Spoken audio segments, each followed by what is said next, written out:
का पूरे खाने का शरई हुक्म,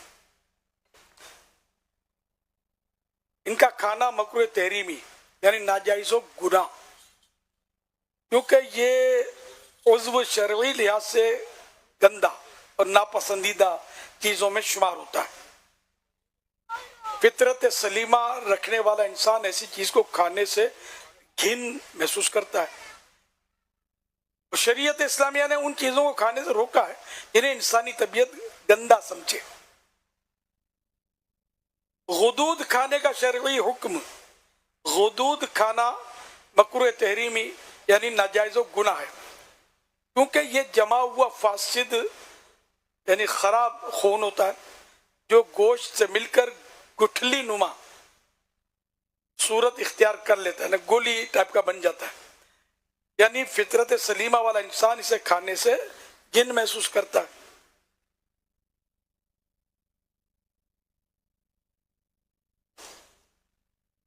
पित्त का शरई हुक्म, एक तो पित्ता, दूसरा पित्त यानी सुफरा।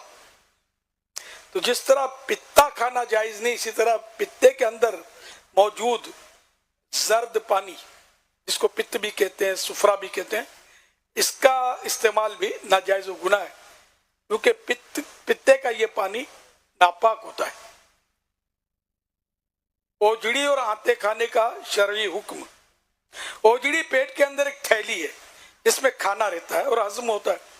ओजड़ी आमतौर पर खुरदरी या झुर्रियों वाली होती है और उसकी अंदरूनी सतह नर्म और झिल्लीदार तौलिया नुमा होती है, टॉयल जैसी। हलाल जानवर की ओजड़ी और आंतें खाना मकरूह तहरीमी यानी नाजायज़ो गुनाह है। इसकी वजह यह कि ओजड़ी और आंतें ये भी गंदगी और नजासत लेने वाली चीजें हैं। इसमें अब पूरे लोग शौक से खाते हैं, कटाकट में ये बिकते भी हैं, तो ये नहीं खाने चाहिए, फेंक देने चाहिए। इस तरह हुदूद का तो बड़ा मसला है। ये हुदूद तो इतने होते हैं और ये कीमे में पीस के भी चला देते होंगे चलाने वाले, और सबको पहचान भी नहीं होती। बड़े बड़े हुदूद भी होते हैं, जैसे खासकर मुंडी में होते हैं, सिरी में, बाज़ जगह चर्बियों में होते हैं, बाज़ जगह गोश्त की साइडों पे होते हैं। ये कई जगह पर होते हैं और बड़े छोटे मुख्तलिफ साइजों के होते हैं, मुख्तलिफ रंग के होते हैं। देखिए मटियाला कलर के भी होते हैं और लाल कलर के भी देखें, डार्क रेड। इस तरह ये नहीं खाने, निकाल देने चाहिए। अब मैं इस पर पहले भी अर्ज किया था कि ये इस तरह की चीज़ों का हमें पहचान नहीं, अब हमको समझ नहीं आती। खाली खाना समझ में आता है, सीखना समझ में नहीं आता। पर नोट गिनना समझ में आता है, हलाल हराम समझ में नहीं आता। तो ये आखिरत में ये चलेगा तो नहीं ना जवाब। तो इसलिए इन चीज़ों का इल्म हासिल करना चाहिए। जो चीज़ हमें खानी है तो इनका पता चलना चाहिए कि ये किस तरह खाना है, हलाल हराम ये देखना तो पड़ेगा ना। तो इसमें 22 अज्जा, 22 पार्ट्स ऐसे हैं हलाल जानवर में, ज़बीहा में, जिनका खाना मना है। अब बाद हराम है, बाद मकरूह तहरीमी, तो बाद ये मकरूह तंज़ीह, इस तरह मतलब इसकी तकसीम है। तो इंशाअल्लाह कल एक किताब का मैं ऐलान करने वाला हूँ रिसाले का, उसमें 22 अज्जा के, जैसे मैं उसी में से ये आपको तशरीह करके बताया, उसमें 22 की तफसीलात मौजूद हैं। इंशाअल्लाह मकतबुल मदीना ने इसको प्रिंट किया है और कल ही इंशाअल्लाह मकतबुल मदीना पर आ जाएगी इंशाअल्लाह करीम। तफसील कल अर्ज करूँगा इंशाअल्लाह करीम। ये सबको मतलब सीखना चाहिए, पढ़ना चाहिए, बोल के पी लेना चाहिए। एक मुबालगा है, जब गोश्त खाते हो तो खाली गोश्त खाने वाले ही हो यार। गदूद भी हड़प है तो खून भी चले, तो ये भी चले तो भी चले, तो कहीं ना चले भाई, अल्लाह और रसूल का हुक्म चले। तो उसके हुक्म के तहत जो आया वो चले, बाकी ना चले। ये सब सीखना पड़ेगा। सल्लु अलल हबीब सल्लल्लाहु अलैहि मुहम्मद। अच्छा, वो अपने पित्ता तो कोई खाता नहीं है, पित्ता या इसका पानी, लेकिन ये कलेजी पर बाज़ वक़्त फट जाता है। अब क्या करते हैं ये, इन दिनों में खासकर, आम दिनों में ये गोश्त फरोश होते हैं ना, ये पित्ता बड़ी सफाई से निकालते हैं, कलेजे का कुछ भी हिस्सा उसमें जाता नहीं है, टेक्निक होती है। और ये इन दिनों ये इतना बड़ा टुकड़ा कलेजी के साथ ये जानबूझ के से किया तो ये गुनाहगार होंगे, नाजायज है। क्योंकि ये मतलब असल काम करवाना चाहिए माहिर से, और असल माहिर भी इन दिनों मसले करते हैं, अब जल्दीबाजी में ये नुकसान पहुंचा रहे। ये पित्ता दिखाया, जरा वाजे करे पित्ते को, ये जो ग्रीन जो है ना, सब्ज ग्रीन, ये पित्ता है, और बाकी जो थोड़ी डार्क है ये कलेजी है।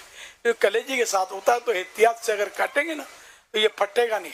असल काटने का ये कि इसको बिल्कुल ऊपर से इसको अपनी ग्रिप में ले लें, अब काटेंगे तो ये फटेगा कैसे, तो निकल आएगा। और मुर्गी का पित्ता तो मुझे खुद तजुर्बा है कि इसकी कलेजी में जो पित्ता होता है वो भी पित्ता, तो उसको पकड़ के इसको बिल्कुल उसी तरह जिस तरह होता है ना कि जहाँ से ये लगा हुआ है कलेजी में, वहां से इसको दबोच लें, अब इसको आहिस्ता आहिस्ता निकाल लें, तो हाथ से निकल आता है कलेजी का पित्ता। वो कलेजी ज़ाया नहीं होती, लेकिन जो नहीं जानते वो शायद कलेजी फेंक देते होंगे। ये भी कलेजी खाने की चीज़ है, तो ये नेमत है अल्लाह की, बिला वजह इसको ज़ाया करना गुनाह है। और अगर ये पित्ता फट गया तो ये कड़वा बहुत होता है, नापाक भी हो गया ये, जो भी जहाँ जहाँ लगा कलेजी पर गोश्त पर, तो उसको धो के पाक भी करना होगा। और ओजड़ी का यहाँ तस्करा हुआ तो वो टोवेल तोलिया ये टाइप की जो वो होती है चमड़ी या अंदर की झिल्ली, तो जो भी बोले वो ये उतारते हैं ना जब, तो फिर एक वाइट गोश्त निकलता है। अब ये ओजड़ी इसको नहीं बोलते, इसको बोलते हैं बट। तो ये जो बट है ना, ये खाना जायज है। और ये जो झिल्ली निकाली कि जो नजासत से मुत्तसिल मिली हुई थी, वो नाजायज है खाना, ये ज़हन में रहे। ये दिखा भी रहे हैं, बट खा सकते हैं, मगर बट को अच्छी तरह धोकर पाक करना चाहिए। आमतौर पे जिस तरह ये साफ करते हैं ना, फिर इस तरह ये धोएंगे नहीं। लेकिन देख आप यकीनी तौर पर मालूम नहीं कि ये पाक है या ना पाक, तो पाक होगी, लेकिन ये कि उसमें बाज़ वक़्त लगा होता है कुछ न कुछ ऐसा बट में, इसलिए वो अच्छी तरह इसको धोना चाहिए। ये दिखा भी रहे हैं ना। अब आप मुंह बनाते होंगे कि यार ये कौन खाए, कैसे आप खाते हैं? आप हाँ आप खाते हैं, रमजान शरीफ आने दे, बाजारी समोसा खाते हैं ना, आम दिनों में भी खाते हैं। इसमें क्या करते हैं, ये तो मैंने देखा है, मतलब कि वो तिल्ली के पीस बनाकर बट के साथ पीसना, ये देखा है। और इससे क्या वो लाल हो जाती है बट गोश्त की तरह। ये धोखा देते हैं, गुनाहगार होते हैं। अगर ग्राहक को बताते नहीं कि हमने ऐसा किया, बताएंगे तो लेगा गुण, तो ये करते हैं। एक तो ये मैंने देखा है। दूसरा सुना है कि जमा हुआ खून ये भी बट के साथ पीसते हैं और इस तरह लाल कर देते हैं, तो वो तो बहता खून जो निकला ज़बा के वक्त तो है ही नापाक, हराम है। अच्छा, फिर मुसीबत ये है कि ये समोसे कबाब बनाने वाले जो हैं इसको धोते नहीं है। ये इनका एक अपना मतलब ये कोई लॉजिक है, ये धोएंगे तो टेस्ट नहीं रहेगा, तो ये बगैर धुले खिलाते हैं।